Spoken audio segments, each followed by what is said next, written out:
The Nature of Predators, Part 12, by Space Paladin 15. Memory Transcription Subject, Slanik, Vanilla Space Core. Date, Standardized Human Time, August 31st, 2136. I don't remember drifting off, but it was incredible that my instincts allowed it. There was no greater state of helplessness than during slumber, between diminished awareness and an inability to react to threats. I wonder if Marcel understood how deep of a display of trust it was, that I could fall asleep in his presence at all. The human had stirred by the time I awoke, and was crouched in the corner watching me. I swished my tail at the predator, and he smiled in return. It was a sinister display, yet bearable to me because of its intention. As terrible as his physical condition was, the teeth flashing meant he was in better spirits, and that was all that mattered. That headwind must be bad, if you're willing to go near me now. The humorous lilt had returned to Marcel's voice, though it sounded strained. How are you feeling? I pawed at the bandage. Better. I think I can walk again. Oh dear. The human sighed. I didn't realize you couldn't move. So that's why you didn't run away. And I guess I heard what I needed to hear yesterday. I've been delirious. I'm sorry. No, you didn't mishear a word, and I meant what I said. We're in this together. The sound of his stomach rumbling overshadowed our conversation moments later. The gurgling persisted for several seconds, loud and insistent. Marcel's expression morphed to embarrassment, and the hint of an apology danced in his eyes. I think he figured it'd make me uncomfortable, but it only jogged my worry for his health. No animal could survive without sustenance. Have they fed you at all? I asked. The human shook his head. No. What about water? I'm thirsty myself. Marcel pointed to a rusty bucket in the corner, which was about half full with greyish liquid. The thought of lapping up from that filthy container like a wild beast made me nauseous. If more time passed, though, there wouldn't be much choice. I didn't want to take the only resource the human had for now. Alright, we've got to get out of here, I said. You think, and I'll think. We'll come up with something. I glanced toward the glass pane, trying to figure out how to persuade the Federation officers. The captain was absent, which was a small point of relief. The ship doctor appeared to be in a heated discussion with a Kolshian male. Maybe our companionship had given them second thoughts about humans. I swerved my ears toward them, straining to pick up their words. Dr. Zarn raised his eye ridges in disgust. More trauma. We should have never thrown him in there, Rochelle. I know. A silky voice answered. Captain told me I could spring Slanik once the Predator tries something. He just wants to scare some sense into him. Sovereign wouldn't let it eat a pup, you know. But what if he pounces on him faster than we can activate the shock collar? I can't undo a broken neck. Slanik needs medical attention, regardless, and I'm not going in there. And what do I tell the captain? Make up a story. Slanik is awake now, and the human is separated from him. This could be our only chance. We can get him to move slowly toward the exit, and fry the Predator if he tries anything. I glowered at the observation panel. Fuck you. I'm not going anywhere without Marcel. The human squinted in confusion. With his lousy ears, there was no way he could hear the hushed words. The two Federation officers shared a glance, before fixing me with patronizing looks. Slanik, you're not thinking straight, Marcel hissed. If what you say is true, the Vanille have fallen for a dreadful ruse. These humans just want you to give up our secrets. They discard you as soon as they drained you dry. They are not your friends. That's rich, coming from the crew that tossed me in a cage, intending for me to be attacked by a predator. Marcel sighed. That was Chauvin's doing. He didn't consult us. Listen to me, Slanik. That thing is twisting your compassion against you. Zarn pleaded. The Orcs allowed us to uplift them, and only then did they attack. I'm sure your Marcel mimics very well, but it's not real. These humans are just playing along to their benefit. You don't think the Vanille considered that? The test we did literally analyzed human brain activity. Marcel blinked in confusion. What tests? Sovlin didn't tell you, I gasped. Our experiments recorded how humans respond to violence. And guess what? Their brains lit up with pain. You can't fake empathy on a biochemical level. The two aliens were quiet, as the weight of my revelation sunk in. I recalled my own skepticism when I first learned of the human's benevolence. There would always be a little voice in my head suggesting they wanted to hunt me. Our entire evolution hinged on avoiding predators, recognizing them as threats on sight. It wasn't something we could unlearn. You're either misinterpreting the results, or the humans alter them. The doctor waved a paw dismissively, and eyed Marcel with undisguised loathing. I can't listen to this, Slanik. Not from one of our own.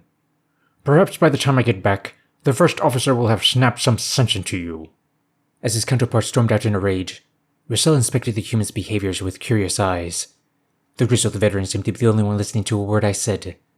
My disclosure seemed to affect him, since he began pacing back and forth. It violated every facet of our moral code to treat a feeling person with such cruelty.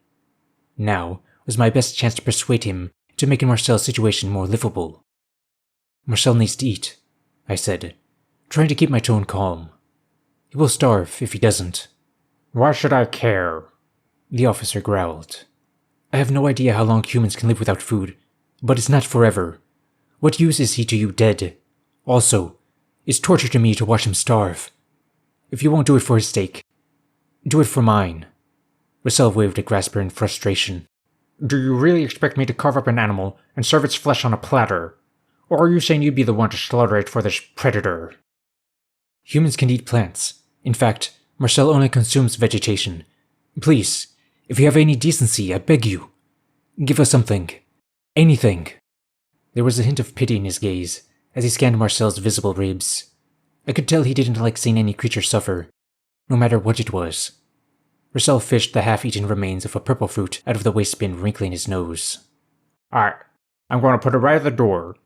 If it's so much as take a step toward me. The second in command waved the collar's trigger. This is all I can manage. Sullivan will notice if I take seconds from the rations. The door slid open with a loud creak. Marcel tossed the fruit inside like it burned to the touch. I scooped it off the floor, trying to push down my revulsion at the bite marks on its side. In its current state, I think Marcel would have eaten it even if it was covered in literal shit. The human snatched the fruit from my paw without a second thought. He tore into it, wolfing it down in ravenous gulps. It was all he could do not to swallow it whole. He slumped back against the wall, quivering, and then proceeded to suck the juice off his grimy fingers. It wasn't anywhere close enough to satiate a human's appetite, or to provide adequate nutrition, but Marcel was the only one to offer him so much as a morsel, so I wasn't going to complain. Hopefully it was enough to take the edge off of Marcel's hunger, to ease a bit of the desperation. Thank you so much, I told the first officer. It means the world to me. Yes, Marcel rumbled. Thank you, Marcel. I am appreciative. Marcel met the predator's eyes, shuddering from behind the safety of the glass. My guess was the captain gave orders not to let the human speak. However, I suspected the first officer was curious to see what the prisoner would say, and just how lucid one of his kind could be. A cuddly, furless fruit eater didn't seem all like the bloodthirsty predators the Federation said they were. Why would you want to fight the Oxer human? The officer asked suddenly. Is it to claim the galaxy as your own catch? To rid yourself of the competition? The Greys kill children. They eat sentience. Is that not enough reason to fight them? Marcel rubbed the chafed skin under his collar, wincing. Humans are lonely. We wanted to be your friends, but you all think we're monsters. Marcel sighed. And what do you do to your friends? We protect them. We stand by them, unconditionally, just as we are loyal to the Vanille now. How can you prove that you aren't using them as your playthings? You're telling me your instincts aren't tempted at all? Having a vulnerable creature like Slanik at your mercy? God, no. Humans dote on animals much less cute than him, you know. Look at that adorable face. All I can think about is his safety. Prove it to. Captain Sullivan burst into the observation room, staring daggers at his first officer. The root of his exasperation must be walking in on his subordinate, conversing with a predator. Zarn was tailing close behind, no doubt having informed the boss about my troubling statements. The doctor had a smug look on his face. You're under its spell too, the brutish Gojid spat. Clearly it is dangerous to let it start talking, if it can entrance you so easily. Anyone alone might succumb to its charm. The captain leaned toward Marcel, and the Colossean flinched away from his threatening scowl. Sullivan nabbed the collar's trigger out of the officer's tentacle. He looked at me, noting how I backed toward Marcel and shook his head. His spine stood on edge, fully extended. It made him appear much larger than his true size. Get Slanik out of here, doctor, the leader spat. I'll sign off on the psychological treatments you recommend, and we'll cure him of this delusion. No, you can't take him away, I snarled. Sovlin sidled up to the cell door and waited for me to come to him. The idea of being placed under Federation treatments terrified me. What if they convinced me that Marcel was evil, or erased my memories of him? A pitiful whine vibrated from my throat, and I skittered away with my tail between my legs. The human moved forward to protect me, placing his bony form between me and the captain. How could he be worrying about me still, after all he'd been through? I mean it. I won't come with you. Not willingly. My voice shook with fear, but I managed to squeak out the words. Why would I ever want to come with a monster like you? Would you rather watch us dissect your human? A crazy light flashed into Sovlin's eyes. It was the look of a man who was at the end of his rope. I think it's time we open it up. See what makes it tick. Terror radiated through my blood at the captain's chilling threat. Marcel faltered in his protective stance, as he processed what was said too. The Goji looked him right in the eyes, then jabbed a slender claw on the collar remote. The predator was down in an instant, too weakened to maintain his footing. Sovlin advanced on his prisoner, and I tried to get in the way. He merely shoved me to the floor with a disgusted grunt. Zarn took that as his cue to rush inside the cell and scoop me up in his sturdy arms. Panic filled my psyche, as though it were my own life in the balance. My self-preservation instincts kicked into overdrive, filling me with a burning urge to escape. I tried to writhe out of the doctor's grasp to no avail. My friend's eyes narrowed as he noticed I was gone. He struggled against the pain, propping himself onto his elbows. Sovlin's face contorted with hatred, and he dealt a kick to the convulsing Marcel's head. There was a sickening crack, which I recognized as the sound of a bone breaking. Blood gushed from his misshapen nose like a fountain, and the human howled in agony. It was a primal cry that made my heart burn in my chest. The captain was unrelenting in the shock's administration, electrocuting the predator non-stop. The human's complexion was turning bright red, and he struggled to breathe. His veins bulged against his pallid skin, and his teeth chattered in his jaw. He rolled onto his back, unable to muster any more fight. The Goju lowered a hind leg, right on the spot on Marcel's ribs with the most bruising. The predator's scream seemed to satisfy the captain. It's time to end this. Sovlin drew his sidearm and flicked off the safety. I should have done this at the start, instead of wasting our oxygen prolonging its wretched life. Marcel gaped in horror, inching out from the observation room. Sir, we need to keep it alive, at least until we know more. There's nothing more I need to know. I want it off my ship! The captain roared. The first officer closed his eyes but didn't act to intervene. The voltage ceased as the Goji turned his attention to his weapon. Sovlin towered over Marcel, pressing the barrel to the human's temple. Those hazel eyes had come to a door stared up helplessly, glassed over from pain. There was nothing I could do, as my predator friend faced his execution.